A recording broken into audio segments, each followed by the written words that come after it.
All right, everyone. I'm going to teach you how to make a secondary or primary clutch compressor tool for snowmobiles or whatever you need. Might fit some anything with a CVT essentially. Um, my first video kind of got chopped off, so I'm trying to find a good spot for my phone.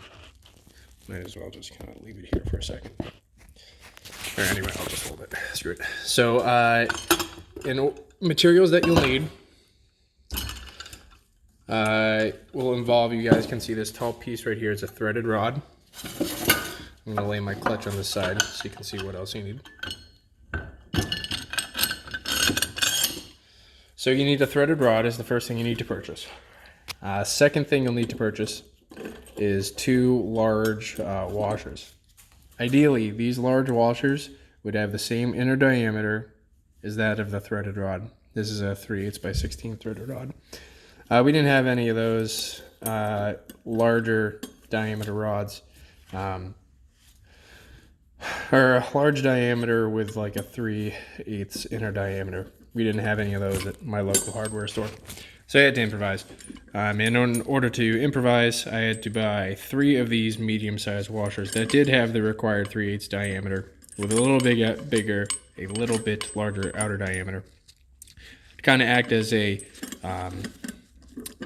kind of an intermediary washer between the nuts that we're going to talk about and this large washer. So the first thing you need to buy a threaded rod. Again, this is 3/8 by 16 thread. Originally, this threaded rod was 4 feet or so long. I cut it down to make 2 different tools. This tool I made way longer than I needed to, but I didn't want to cut it again, so that's fine. So once you have your threaded rod, we discussed these washers. The next thing you want to do is purchase, other than the washers that we talked about, is to purchase 2 lock washers. These are nylocks, and you can see right here we have a nylock, medium-sized washer, big washer, medium washer, lock nut. So these kind of make a sandwich together. And again, this washer would be ideal to have the same OD as this threaded rod, but it doesn't. It has a pretty large one. It's actually the same washer as this. You can see how it kind of jumbles around a little bit. Not ideal, but it is what it is. We got to work with what we got. So 2 nylocks, medium-sized washer, big washer. Just kind of make a sandwich at one of the end of the threaded rods. It took a while to thread this nylock all the way down this rod, but it is required. And then I just threaded this one on the end, and you can see that there's probably about a thread or so poking out. Make this sandwich. Now this sandwich you guys can see right here sits against the bottom of the clutch. You want these to be together. You don't want this to move as we compress our tool, so that's why I made these as nylocks. So this worked great it worked okay for my secondary clutch on my Arctic Cat that I took apart. This whole threaded rod, 2 lock washers or 2 nylocks with these washers, these 3 medium-sized ones and these 2 big ones, was probably $10-12, pretty cheap. And the secondary and primary whatever compression tools can be expensive, like $120, $130 for some really nice tool. I'm kind of cheap and wanted to make my own, which is totally fine in my opinion. So I'll explain a little bit more about this nut in like 2 seconds. So I'm going to take my clutch, put it back on this bucket. The reason I'm putting it on this bucket is because I don't want to deal with this wobbliness. So I'm going to take my tool, put it on this pan, and now you can see we've got that sandwich part underneath the bottom of the clutch here, sitting at the bottom.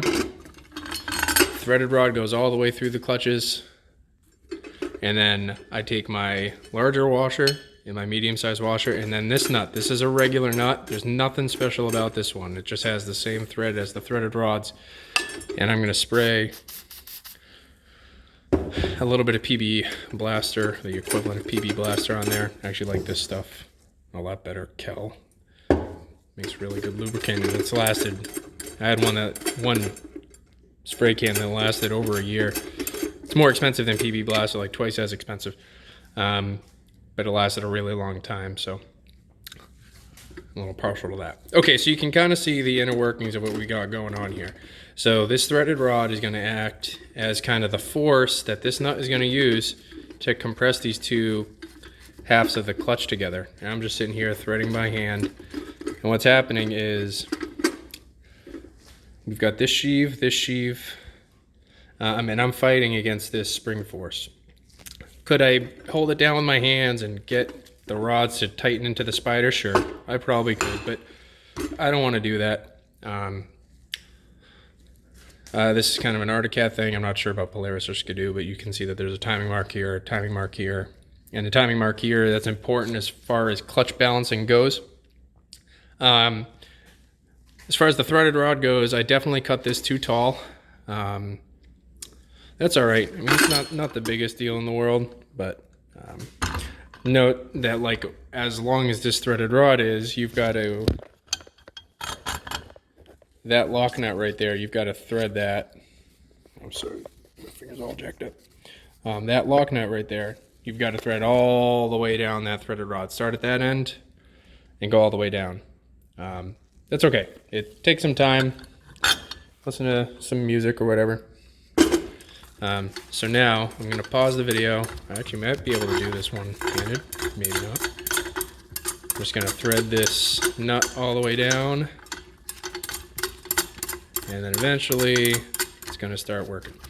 I think this is going to work better for the primary than it did in the secondary, but that's okay. So something that I'm running into here is, as I turn this, you can see that the whole threaded rod is turning. It means it's not compressing at all. It's just sitting there and spinning the top and the bottom. So this is why the bottom two are lock washers, and this one is like a regular lock washer, and I spray PB Blaster on it because I don't want that threaded rod to spin the whole time.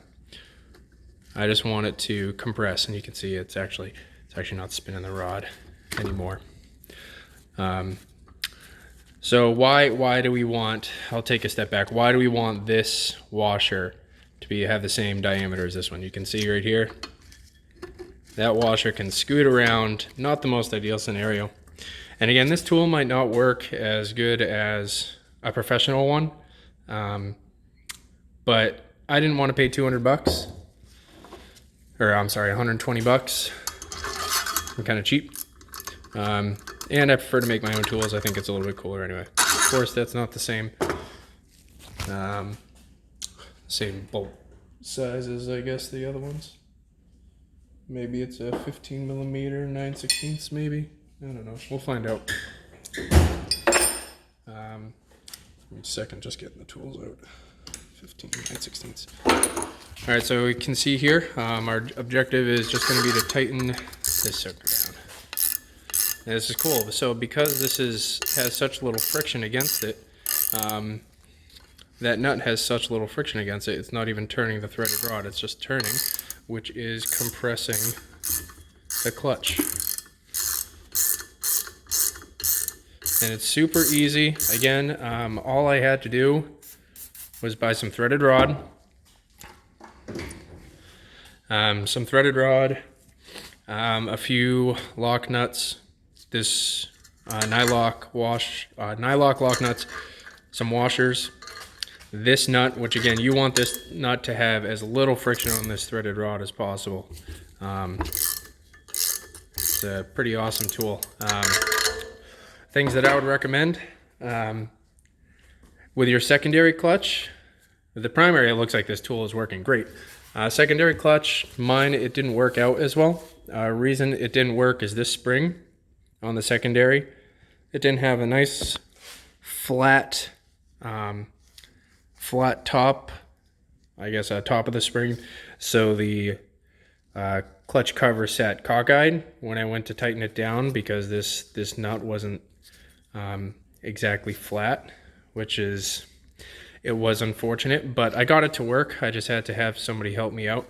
But as far as tools go, $12 instead of spending $120. So right before I thread everything together, I'll show you guys a quick picture of how it turned out. All right, guys, so I got this tightened down a little bit more. You can see right here, this tool is still working out fantastically. It's still compressing the clutch when I need it to. Part of the reason that you wanted the lock nuts on the bottom is, again, to prevent this from moving.